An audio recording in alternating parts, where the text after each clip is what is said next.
नमस्कार, मेरा नाम अदिति है। मैं कक्षा 9वीं ब की छात्रा हूँ। मैं आज एक कहानी लेकर उपस्थित हुई हूँ जिसका शीर्षक है काश। टिल्लू बहुत ही उद्दंड किस्म का लड़का था। पढ़ाई में तो उसका मन बिल्कुल ही नहीं लगता था। घर में 4 बहनों के बीच में एक भाई था जिसे माँ बाप ने बड़े लाड प्यार से पाला हुआ था। पढ़ाई में मन न लगने के कारण टिल्लू बहुत ही उद्दंड हो गया था। अपने खर्चों के लिए वह घर में छोटी मोटी चोरियां कर लेता था। घर में जो सब्जियां लानी होती थी उसे वह आसपास के गांव के खेतों से चुरा कर ले आया करता था और जो पैसे होते थे वह अपनी जेब में रख लिया करता था।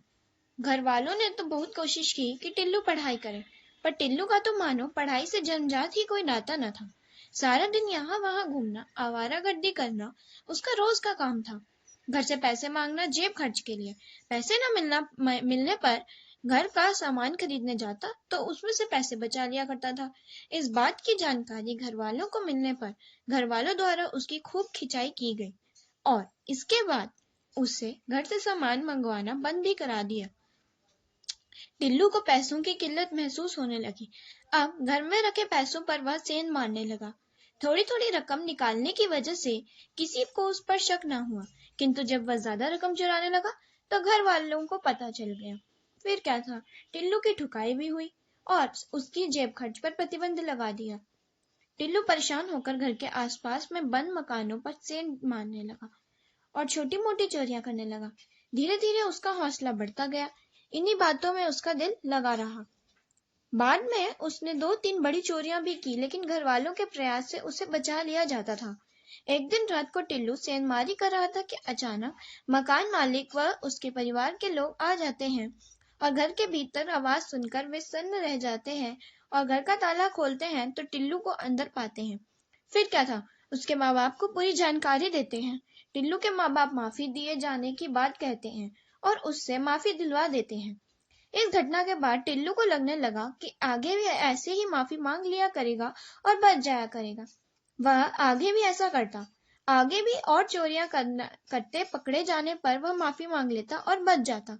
माँ बाप भी चाहते थे कि बेटा सुधर जाए, किंतु उसके हौसले बढ़ते ही गए। एक दिन टिल्लू गांव के पास के एक रिहायशी इलाके में चोरी करने पहुंच गया।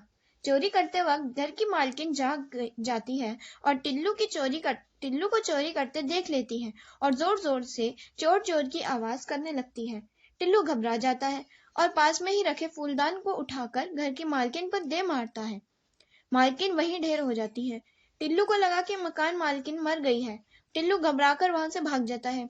मकान मालकिन अगले दिन करीब के थाने में पहुंचकर टिल्लू के खिलाफ शिकायत दर्ज करा देती है। अगले दिन पुलिस वाले टिल्लू के घर पहुंच जाते हैं और उसे पकड़कर थाने ले जाते हैं।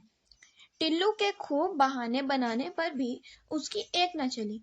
जिस घर में एक रात पहले चोरी करने गया था, उस घर में लगे सीसीटीवी कैमरे में उसकी सारी घटना रिकॉर्ड हो गई थी और टिल्लू के पास अब कहने को कुछ न बचा था।